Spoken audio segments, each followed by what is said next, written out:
آج ہم بات کریں گے اسماء الحسنی میں سے 16ویں نمبر کے نام پر، اور وہ ہے القہار۔ اس کا 15واں نمبر بنتا ہے، لیکن گزشتہ میں ہم نے الوہاب پر گفتگو کر لی، لیکن ویسے یہ کہ وہ 15ویں نمبر پر تھا، تو آج ہم اس کو بیان کریں القہار۔ قہار جو اللہ تبارک و تعالیٰ کا نام ہے، اور یہ قرآن کریم میں 6 مقامات پر اللہ نے اس کا تذکرہ کیا، یہ نام آیا ہے۔ اور قہار کا معنی ہوتا ہے سب کو اپنے قابو میں رکھنے والا، یعنی وہ ذات جو سب کو اپنے قابو میں رکھتی ہے وہ قہار کہلاتی ہے۔ اور اللہ تبارک و تعالیٰ کی ذات یقیناً قہار ہے، اس لیے کہ اللہ تبارک و تعالیٰ وہ ذات ہے کہ جس کا غلبہ ہی غلبہ ہر چیز پہ ہوتا ہے، وہ ہم مغلوبیت نہیں ہوتی، لہذا ہر چیز مغلوب اور مسخر ہوتی ہے اس کے ہاتھ میں، اور وہ سب پر غالب ہوتا ہے، وہ ہوتا ہے قہار۔ اور ظاہر ہے کہ قہار اللہ کی ذات ہے، اور اس نام کے بڑے فوائد ہیں۔ چنانچہ اس کے فوائد میں سے ایک فائدہ یہ لکھا ہے کہ اگر کوئی حاجت و ضرورت انسان کی اٹک گئی ہو اور پوری نہ ہو رہی ہو، تو کہ مسجد میں یا گھر کے سین میں کھڑے ہو کے ننگے سر ہاتھ اٹھا کر 101 دفعہ یا قہارو کا ورد کرے اور دعا کر لے، تو فرمایا کہ انشاءاللہ ایک ہفتے کے اندر ہی اللہ تبارک و تعالیٰ اس کی اس حاجت کو پورا کر دیتا۔ تو بڑے طاقتور نام ہے یہ۔ اور دوسرا اس کا فائدہ یہ ہے کہ اگر کوئی جو ہے وہ دشمن ہے، اس کا خوف ہے، وہ ڈراتا ہے، پریشان کرتا ہے، یا جاب پہ باس ہے وہ پریشان کرتا ہے، تو اس وقت 306 مرتبہ اس کو پڑھا جائے، کیونکہ 306 اس القہار کا عدد ہے، اس کا عدد 306 ہے، اور اس کا مفرد عدد 9 بنتا ہے، تو گویا کہ 9 دن کے اندر کام آپ کا ہو جانا چاہیے جب اس کا ورد کیا جاتا ہے۔ تو جتنے بھی صدقے دل کے ساتھ توجہ سے پڑھے گا تو 9 دن میں اس کا اچھا رزلٹ آ جاتا ہے۔ تو یہ جو ہے وہ 306 مرتبہ وہ پڑھ کے انسان دعا کرتا رہے، تو اللہ تبارک و تعالیٰ دشمن کا خوف اس سے نکال دیتا ہے، اس کو امن عطا کر دیتا ہے۔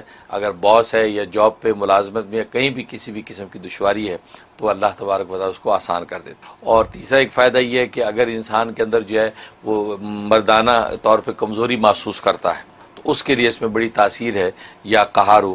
تو انسان پہ ہر کھانے پینے پر جو ہے اپنے نام کے عدد کے مطابق یا تو نام کے عدد نکال لے، اگر نام کے عدد پتہ نہیں ہے تو 125 مرتبہ یا قہارو پڑھ کے اس کھانے پہ دم کرے۔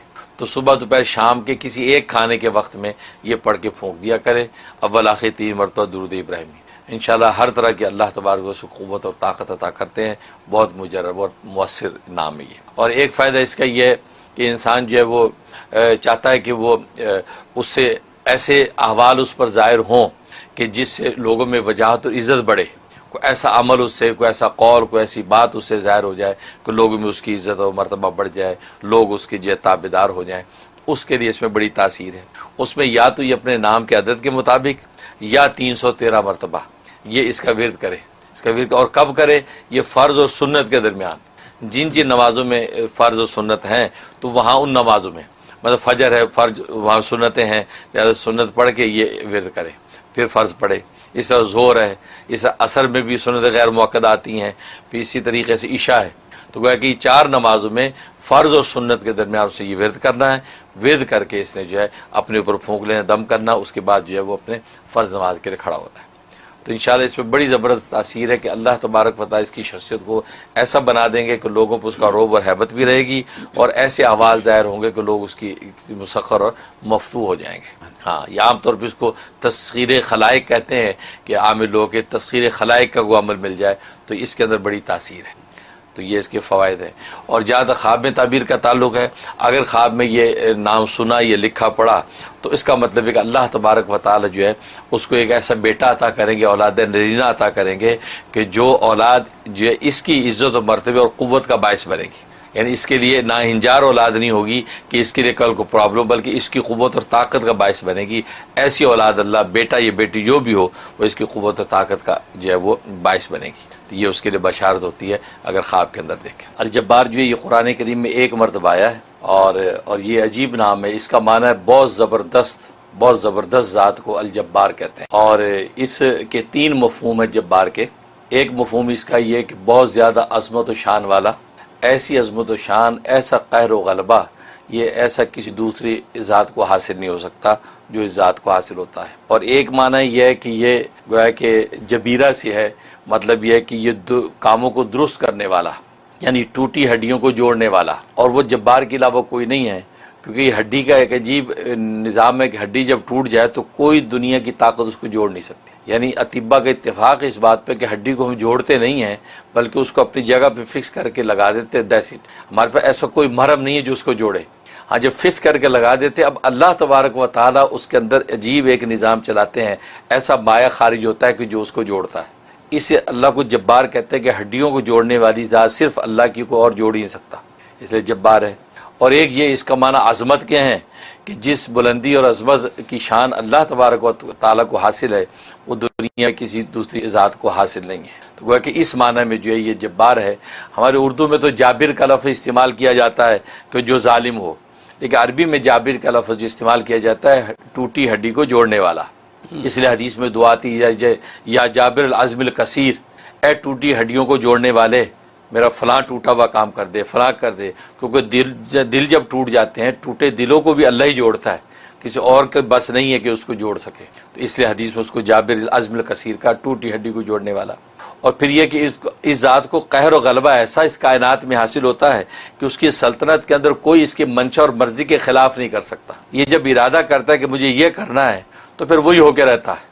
اور اس کی مثالیں تاریخ میں بھری پڑی ہیں کہ فرعون نے یہ چاہا کہ بنی اسرائیل کے بچے قتل کر دے, کہیں وہ بچہ یہاں پروان نہ چڑھ جائے کہ جسے میرا تختہ الٹ رہا ہے. جب اللہ تبارک و تعالیٰ نے چاہا کہ وہ بچہ پلے گا, پیدا ہوگا اور پلے گا بھی, تو اللہ نے فرعون کے محل میں اس کو پالا, اس کے اپنے ہاتھوں سے پلوایا. تو مطلب کسی کی بس نہیں.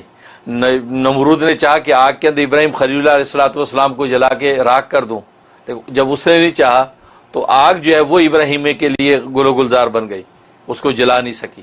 تو معلوم یہ ہوا کہ اللہ تبارک و تعالیٰ ایسی جو ہے وہ قہر و غلبے والی ذات ہے کہ اس کے منشا کے بغیر کائنات میں ایک پتہ بھی ہلتا نہیں ہے, اسی کی منشا اور مرضی پہ سارا نظام چلتا ہے. تو یہ جبار ذات ہے. اور اس نام کے بڑے فوائد ہیں, جس میں ایک فائدہ یہ ہے کہ اگر انسان یہ چاہتا ہے کہ دشمن کے کسی بھی قسم کے حملے سے محفوظ رہے, اس دشمن کی کسی بھی قسم کی جو ہے سازش سے محفوظ رہے, تو اس کے لیے 216 مرتبہ یا جباروں کا ورد کرے. 216 مرتبہ پابندی سے اس کا ورد کرے تو کسی قسم کا ظاہری اور باطنی دشمن جو ہے اس پہ حملہ آور نہیں ہو سکتا اور اس کو مغلوب نہیں کر سکتا. اللہ تبارک و تعالی اس کو غالب رکھیں گے. ایک اس کا یہ فائدہ ہے. اور ایک اس کا فائدہ ہے کہ اگر بادشاہ وقت ہے تو بادشاہ وقت اگر اس یا جباروں کا کثرت سے ورد رکھے تو کوئی بھی شخص اس پر غالب نہیں آ سکتا. یہ دوسروں پر غالب رہے گا, کوئی اس پہ غالب نہیں آ سکتا. تو کثرت سے یا جباروں کا ورد رکھے یا 1000 مرتبہ روزانہ اس کا ورد کر لیا کرے تو انشاءاللہ اس بادشاہ کی بادشاہ طول پکڑے گی اور اس کو کوئی مغلوب نہیں کر سکتا. اور ایک فائدہ اس کا یہ ہے, انسان کا کوئی نقصان ہو گیا ہے, کوئی چیز ایسی چلی گئی ہے کہ جس کا ازالہ سمجھ میں نہیں آ رہا, تو یہ یا جباروں کا ورد کرے. 125 مرتبہ روزانہ کسی ایک نماز کے بعد یا جبارو پڑھے, اول آخری 11 مرتبہ درود ابراہیمی پڑھ کے دعا کرتا رہے, تو جو بھی نقصان ہوا ہے اللہ تبارک و تعالی اس کی تلافی کر دیتے ہیں. سبحان اللہ. اور ظاہر کہ دنیا میں نقصان ہوتے ہیں اور تلافی بھی ممکن نظر نہیں آتی, تو کیونکہ یہ جبار جبیرہ سے بھی یہ نقصان کی تلافی کرنے والی ذات ہے جبار, تو یہ اس کی وجہ سے اس کو فائدہ ہوگا. اور ایک فائدہ یہ ہے کہ انسان جو یہ چاہتا ہے کہ لوگ میری غیبت نہ کریں, میری بدگوئی نہ کریں, میری برائیاں نہ کریں, بیک بائٹنگ نہ کریں, تو وہ اس سے کیسے بچیں؟ اس کا طریقہ ہے کہ اپنے نام کے اعداد نکال لے تو نام کے اعداد کے مطابق پڑھے, ورنہ خود اس اسم کے جو عدد ہے وہ ہے 206, تو 206 مرتبہ پڑھے. یا یہ کہ زیادہ صورتحال زیادہ گمبھیر ہے تو پھر 1100 مرتبہ پڑھے, اول آخری 11 مرتبہ درود ابراہیمی کے ساتھ روزانہ پڑھے اور 90 دن کی نیت سے پڑھے. انشاءاللہ کوئی بھی اس کی جو ہے برائی نہیں کر سکے گا, بلکہ اس کی تعریف کریں گے, اس کی اچھی چیزیں سامنے لائیں گے, اس کی بری کوئی چیز سامنے نہیں لائیں گے, تو غیبت اور بدگوئی چھوڑ دیں گے لوگ. تو یہ اس کے اندر تاثیر ہے.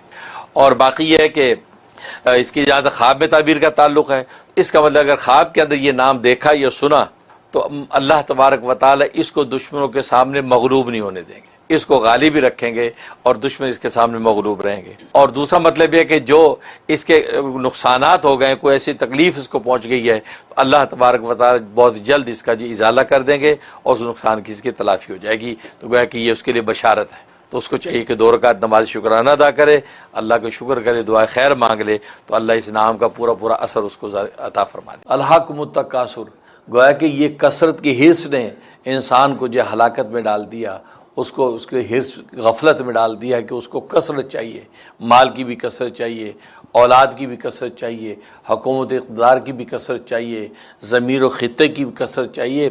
ہر چیز کی کثرت کا تقاضا کرتا ہے. اور یہ تمام کثیر چیزوں میں سے دو بنیادی چیزیں جس پر وہ محنت کرتا ہے، ایک مال اور دوسرا اولاد۔ مال کے ذریعے سے وہ سامان راحت کو خریدنے کے قابل ہوتا ہے۔ مال اس لیے چاہتا ہے کہ اس کے ذریعے سے میں سامان راحت کو خریدوں گا، کیونکہ اٹسیلف مال کے اندر ایسی خوبی نہیں ہے کہ وہ کسی کام آ سکے۔ مال کو کھایا نہیں جا سکتا، مال کو پہنا نہیں جا سکتا، ہنڈایا نہیں جا سکتا۔ ہاں، مال کو خرچ کیا جاتا ہے، خرچ کر کے اس کے بہاف پہ کوئی بینیفٹ حاصل کیا جاتا ہے، روٹی لی جاتی ہے، سالن لیا جاتا ہے، مکان خریدا جاتا ہے، بیوی جو ہے وہ بطور نکاح کے بیوی لی جاتی ہے۔ تو گویا کہ مال کے ذریعے سامان راحت کو خریدتا ہے۔ کیوں کہ خود اس صرف مال کے اندر ایسی کوئی خوبی نہیں کہ انسان ڈالر کھا کے پیٹ بھر لے اور روپے کھا کے پیٹ بھر لے، ہاں روپے کی روٹی اس کو ملے گی۔ تو گویا کہ اس کے اندر اللہ تبارک و تعالی نے اشارہ کر دیا کہ مال ایک ایسی چیز ہے، یہ بے وفا محبوب ہے، یہ جب تک تم سے بے وفائی نہ کرے، تمہاری جیب سے نکل کر دوسرے کی جیب میں نہ جائے، اس وقت تک تمہیں نفع ہی نہیں دے سکتا۔ چنانچہ آپ اپنی جیب میں سے ڈالر نکال کے جب سامنے دیں گے، اب اس کے بہاف پہ تمہیں روٹی ملے گی، تمہیں سالن ملے گا، تمہیں کھانا ملے گا، تمہیں کپڑا ملے گا۔ تو گویا کہ یہ مال ایک ایسا بے وفا محبوب ہے کہ یہ تم سے جدائی اختیار کر کے ہی تمہیں کسی قابل کوئی نفع پہنچا سکتا ہے۔ اس لیے فرمایا کہ مال سے محبت نہ کرو، مال کو ضرورت کے طور پر تو اپنے ساتھ رکھو، اس سے محبت نہ کرو۔ کیوں؟ اس لیے کہ یہ بے وفائی جب تک نہیں کرتا اس وقت تک آپ کے لیے نافع نہیں ہے۔ تو ضرورت کا تعلق مال سے ہو، محبت کا تعلق نہ ہو۔ اور دوسرا اولاد، انسان اپنے اولاد کی کثرت چاہتا ہے، کیونکہ اولاد کے ذریعے سے معاشرے میں اس کو قوت حاصل ہوتی ہے، اس کو ایک وقار حاصل ہوتا ہے، ایک وجاہت حاصل ہوتی ہے کہ میرے اتنے بیٹے ہیں، میری اتنی بیٹیاں ہیں، میرے بیٹے فلاں فلاں عہدوں پر ہیں، میرے بیٹے اس قابل ہیں۔ تو اولاد کے ذریعے سے معاشرے میں اپنی قوت و اسٹرینتھ بناتا ہے، تو مال کے ذریعے سے ہمارے راحت حاصل کرتا ہے، اور اولاد کے ذریعے سے زمانے کے اندر قوت اور وجاہت پیدا کرتا ہے۔ اور ظاہر ہے کہ دنیا کے اندر راحت اور وجاہت یہ دو ہی چیزیں ہیں کہ انسان راحت والی زندگی گزارنا چاہتا ہے اور معاشرے میں معزز رہنا چاہتا ہے، اور یہ دونوں چیزیں مال اور اولاد کے ذریعے سے انسان کو حاصل ہوتی ہیں۔ اسے دنیا کے اندر انسان اس مال و اولاد کو ہی سب سے بڑی دولت سمجھتا ہے، لہذا ساری کی ساری محنت اس کی مال کو اکٹھا کرنے میں اور اولاد ہی کی نگرانی اور نگہبانی کرنے میں اور اپنا دست بازو بنانے میں گزر جاتی ہے، اور یہ سمجھتا ہے کہ مال و اولاد سے بڑی دنیا میں اور کوئی دولت نہیں ہے۔ لیکن عجیب بات یہ ہے کہ اللہ تبارک و تعالیٰ اس کو ایک اور دولت کی طرف اشارہ کرتے ہیں کہ یہ مال و اولاد تمہاری ایسی دولت نہیں ہے کہ جو ایک خاص منزل و مقام پہ تمہیں پہنچا سکے۔ میں ایک دوسری دولت کی تمہیں خبر دیتا ہوں، اصل دولت تمہارے لیے وہ ہے، وہ دولت اگر تمہیں حاصل ہو گئی تو بس اس کا مطلب یہ کہ مال و اولاد کی دولت بھی تمہارے قدموں میں ہے۔ اور وہ دولت کیا ہے؟ وہ قربت خداوندی، اللہ تبارک و تعالیٰ کے قرب کی دولت ہے، اللہ تبارک و تعالیٰ کے تعلق کی دولت ہے، اللہ تبارک و تعالیٰ کے ساتھ مانوس ہو جانے کی دولت ہے۔ فرمایا کہ یہ سب سے بڑی دولت، اس لیے فرمایا کہ تمہاری مال اور تمہاری اولادیں جو ہے یہ اللہ تبارک و تعالیٰ کی تمہیں قرب نہیں دلا سکتی۔ ایسا نہیں کہ تمہارے پاس مال بہت ہے، تمہارے اولادیں بہت ہیں، تمہارے پاس سامان راحت بھی ہیں، تمہارے پاس دنیا میں وجاہت اور طاقت بھی ہے، اور تم اللہ تبارک و تعالیٰ کا قرب حاصل کر لو، بادشاہوں کے بادشاہ کا قرب پا دو، اس کے بالکل تم جو وہ قریب اور اس کے جو وہ دوست اور مانوس بن جاؤ۔ نہیں، یہ دونوں چیزوں میں وہ طاقت نہیں ہے کہ اللہ تبارک و تعالیٰ کا قرب دلا سکیں۔ ہاں، اللہ تبارک و تعالیٰ کا قرب، جیسے دنیا کے اندر تم بادشاہ وقت کا قرب حاصل کرنا چاہتے ہو، کسی صاحب منصب کا قرب حاصل کرنا چاہتے ہو، اس کے قریب ہونا چاہتے ہو، اس کے لیے دنیا کے سامان اور ذرائع اختیار کرتے ہو۔ لیکن فرمایا اللہ تبارک و تعالیٰ جو بادشاہوں کا بادشاہ ہے، اس کا اگر قرب تم حاصل کرنا چاہتے ہو تو تمہارے مال کی طاقت اس قرب تک نہیں پہنچا سکتی، تمہاری اولاد کی کثرت اس قرب تک نہیں پہنچا سکتی۔ ہاں، ایک چیز ہے، الا من آمن وعمل صالحا، ہاں وہ قرب پہنچانے کی صرف ایک شکل ہے کہ اعمال صالح اور ایمان باللہ۔ اگر تمہاری ایمان کامل ہے اور عمل تمہارا صالح ہے تو یہ دو چیزیں ایسی ہیں، یہ ایسی ریل کی پٹڑی ہیں کہ تمہاری زندگی کی گاڑی جب اس پر چلے گی تو تمہاری منزل اللہ تبارک و تعالیٰ کا قرب ہوگا۔ اس لیے فرمایا کہ وما اموالکم ولا اولادکم، تمہارے مال اور تمہاری جو ہے وہ اولادیں یہ اللہ تبارک و تعالیٰ کا قرب نہیں دلا سکتی، الا من آمن و عمل صالحا، مگر وہ کہ جو ایمان لے عمل صالح کرے۔ تو ایمان اور عمل صالح یہ اگر تمہارے پاس طاقت ہے، یہ قوت اگر تمہارے پاس ہے، تو پھر اللہ تبارک و تعالیٰ کا تو تقرب تمہیں نصیب ہو سکتا ہے۔ ورنہ جو ہے مال و اولاد، اس پر دنیا میں فخر تو ہو سکتا ہے لیکن آخرت میں اس کا کوئی اثر نہیں ہے۔ فخر تو ہے کہ جی میرا اتنا مال ہے، فخر تو ہے میری یہ اولادیں ہیں، یہ فخر کا باعث تو ہو سکتا ہے لیکن آخرت میں اس کا کوئی اثر نہیں ہے۔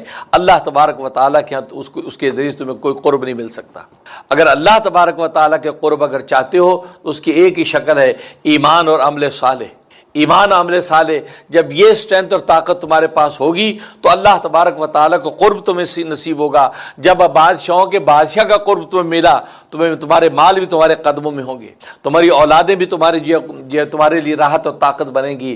لیکن ایمان عمل صالح نہیں ہے تو دنیا میں بظاہر تو وجاہت نظر آئے گی لیکن اللہ تبارک و تعالیٰ کے تمہاری قیمت لنگڑے مچھر کے پر کے برابر بھی نہیں رہتی ہے۔ اس لیے فرمایا کہ ایمان اور عمل صالح۔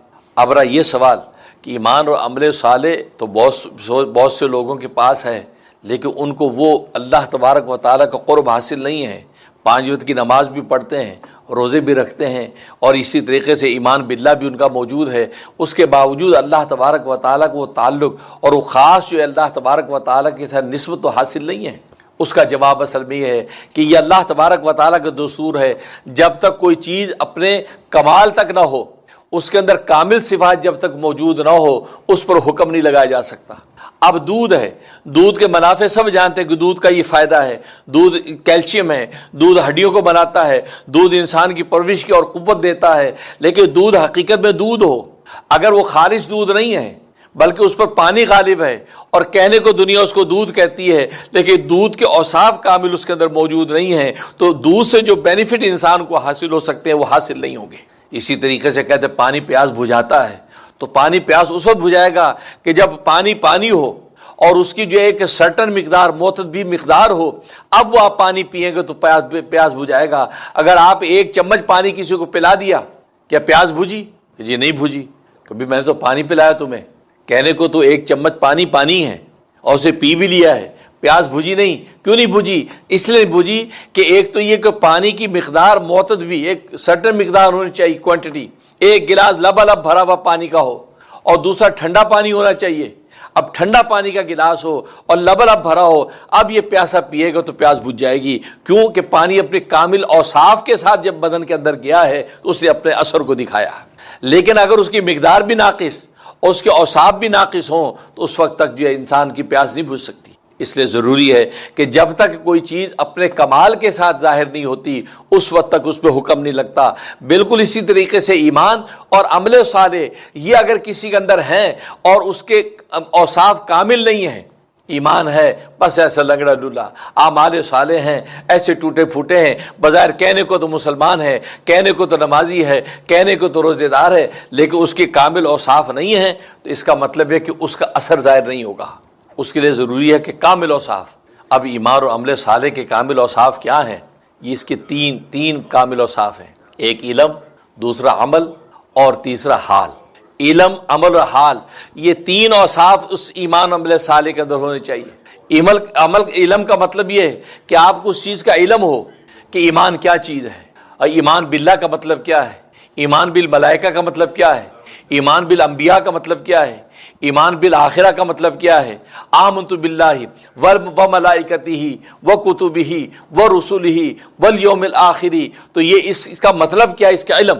تو ایمان باللہ کے علم ہونا چاہیے، اور جو عمل صالح کر رہا ہے، نماز پڑھ رہے ہیں تو نماز کا علم ہونا چاہیے کہ نماز کا سٹیٹس کیا ہے، نماز کی قدر و قیمت کیا ہے، روزہ رکھ رہے ہیں روزے کی قدر و قیمت کیا ہے، زکوٰۃ کا حکم کیا ہے، اس کا لیول کیا ہے، اس کی سنگینی کیا ہے، تو گویا کہ یہ سب علم ہونا چاہیے۔ تو سب سے پہلے ایمان اور عمل صالح کے علم کامل ہو، اور علم ہونے کے بعد عمل، اس علم پر عمل ہو۔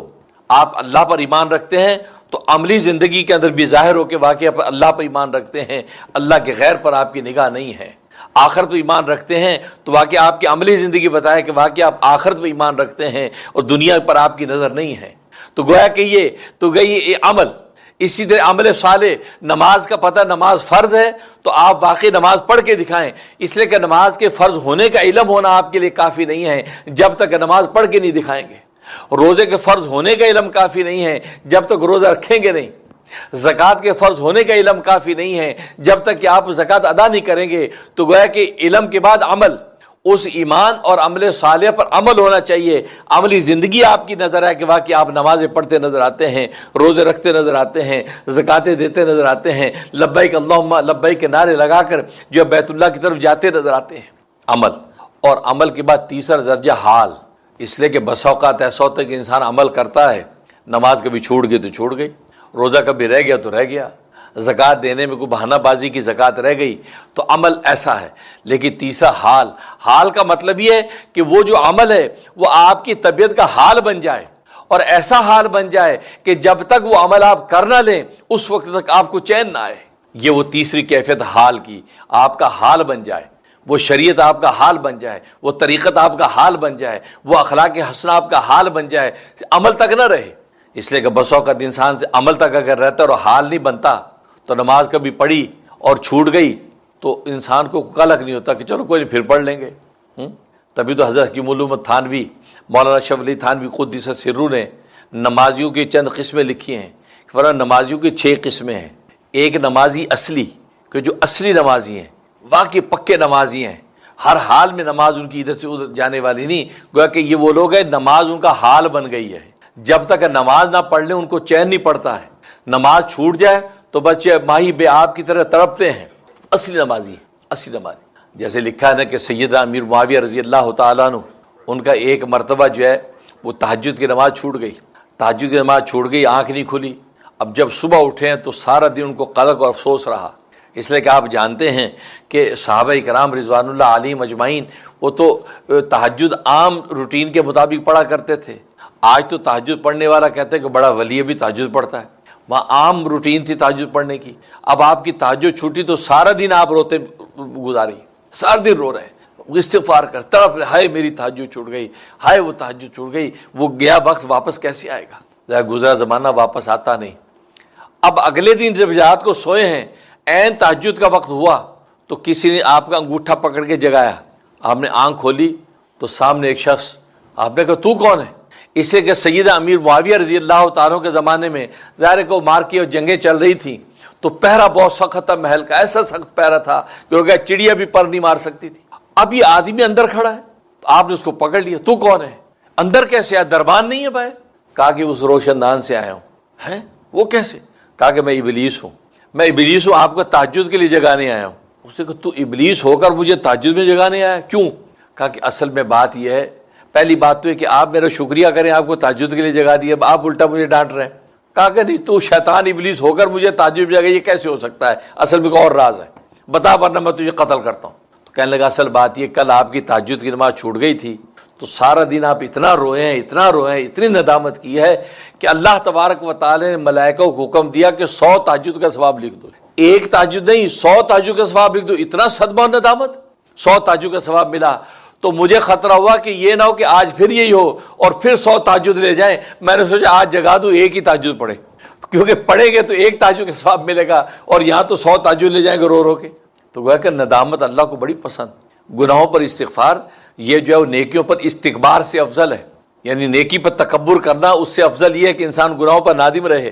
تو دیکھو یہ اصلی نمازی ہیں کہ نمازی جب اصلی اور حال بن جاتی ہے ان کا نماز، تو نماز اگر چھوٹتی ہے تو قلق ہوتا ہے، تکلیف ہوتی ہے، تو اصلی نمازی۔ دوسرا فرمایا کہ وصلی نمازی، وصلی کا مطلب ہے کہ نمازیوں کے ساتھ اگر ملے تو نمازی ہو گئے اور نمازیوں کے ساتھ نہیں ہے تو نماز چھوڑ دی، نمازیوں میں بیٹھے نماز پڑھ لی، نمازی نہیں تو چھوڑ دی۔ یہ وصلی یعنی سیزنل نمازی ہے، یہ وصلی۔ تو پہلے اصلی، دوسرے وصلی، اور تیسرے فرمایا کہ یہ فصلی۔ فصلی کا مطلب ہے کہ جو زمانہ آتا ہے سیزنل، رمضان کا زمانہ ہے تو نمازیں پڑھنے لگ گئے، عید آ گئی عید نماز پڑھنے لگ گئے۔ تو گیا اصلی نمازی اور دوسرا وصلی نمازی، تیسرا فصلی نمازی ہے سیزنل۔ اور چوتھا فرمایا 8 کے مطلب ہے جمعہ پڑھتے ہیں صرف، ان کو عام 5 نمازوں کی پرواہ نہیں، صرف جمعہ پڑھتے ہیں، یہ 8 کے ہیں، 8 کے۔ اور اس کے بعد ہے 360 کے، کھاٹ کا مطلب یہ جنازے کی نماز پڑھتے ہیں صرف، کوئی جنازہ ہو گیا تو نماز پڑھ لی، بس اس کی چھٹی. اور چھٹے ہیں 360 کے، یعنی صرف عید کی نماز پڑھتے ہیں. تو گویا کہ پہلے اصلی، دوسرے وصلی، تیسرے فصلی، اس کے بعد 8 کے، پھر کھاٹ کے، اور پھر 360 کے. تو یہ 6 قسمیں نمازیوں کی. تو اب اس میں دیکھو، پہلے جو نمازی اصلی ہیں ان کا نماز، ان کا حال بن گئی ہے. جب ان کا حال بن گئی، اب یہ نماز چھوٹنے والی نہیں ہے. اگر نماز چھوٹ جاتی ہے تو پھر یہ رو رو کے اللہ کو مناتے ہیں، رو رو کے اللہ کے سامنے اپنی شرمندگی اور ندامت کو ظاہر کرتے کہ یا اللہ معاف کر دے، تیری نماز چھوٹ گئی.